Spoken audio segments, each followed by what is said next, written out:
کل 25 دسمبر ہے اور قائد اعظم کا یوم ولادت بھی ہے، اور اس کے ساتھ ساتھ کرسمس عیسائی مناتے ہیں۔ تو عمومی طور پر یہ مسئلہ یاد رکھیں کہ کسی کو کرسمس کی مبارکباد دینا یہ کفر ہے۔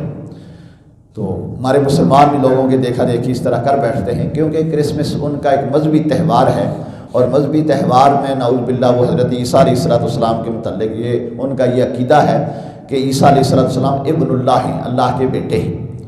اور 25 دسمبر کو نعوذ باللہ ان کا عقیدہ یہ ہے کہ اللہ کے ہاں بیٹا پیدا ہوا، اور قرآن نے فرمایا کہ اللہ الصمد، اللہ بے نیاز ہے، لم یلد ولم یولد، اللہ نہ خود کسی کا بیٹا ہے نہ اس کا کوئی بیٹا ہے۔ اور قرآن نے کہا وہ لوگ جو اللہ کے لیے بیٹا ثابت کرتے ہیں وہ کتنا بڑا جرم ہے۔ وقالوا اتخذ الرحمن ولدا لقد جئتم شيئا ادا تكاد السماوات يتفطرن منه وتنشق الارض وتخر الجبال هدا، کہ کافروں نے کہا کہ اللہ کا بیٹا ہے، اللہ نے اولاد بنا رکھی ہے۔ فرمایا یہ ایسی بات ہے کہ اس سے سن کر زمین و آسمان پھٹ جائیں اور پہاڑ اپنی جگہ سے لرز پڑے، جو اللہ کی طرف اس بات کی طرف نسبت کرتے ہیں کہ اللہ کا بیٹا ہے، کیونکہ بیٹا اس کا ہوتا ہے جو کسی کا محتاج ہو، جس کو بیمار ہونے کا اندیشہ ہو، جس کو مر جانے کا اندیشہ ہو۔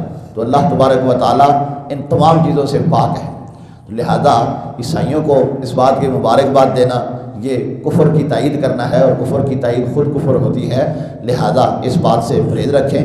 اور اس طرح بعض لوگ کہتے ہیں جی وہ ہمارے گھروں میں کیک وغیرہ بھیج دیتے ہیں، ہمسائے ہوتے ہیں، تو اگر وہ بھیج دیں تو کوشش کریں کہ خود نہ کھائیں، کسی دوسرے کو کھلا دیں، کسی بچے وغیرہ میں تقسیم کر دیں، اسے اس کو پھینک دینا یا رد کرنا یہ بھی مروت کے خلاف ہے۔ اور ان کے گھر میں اس دن خاص طور پر آپ کیک نہ بھیجیں، کیونکہ کفر کی تعظیم بھی کفر ہوتی ہے۔ اور مبارکباد کا تو مطلب یہ ہوتا ہے کہ مبارک یبارک، مبارکن کا معنی ہوتا ہے یہ چیز میں تمہارے لیے برکت ہو، تم اس پہ قائم رہو، یہ تمہارے لیے مزید بڑھے۔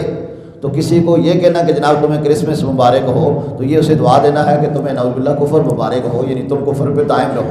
تو کسی کے لیے کفر کی دعا کرنا یہ خود کفر ہوتا ہے۔ دوسرے کو اسلام کی طرف لے کے آؤ، نہ یہ کہ اس کو کافر رہنے پہ دعائیں دو۔ اس لیے اگر کوئی آپ کو عیسائی ملے بھی تو اس کو یہ بات ہرگز نہیں کہنی۔ اللہ رب العالمین ہمارے ایمان کی، اسلام کی حفاظت فرمائے اور ہمیں ایمان پہ استقامت نصیب فرمائے۔ وآخر دعوانا الحمدللہ۔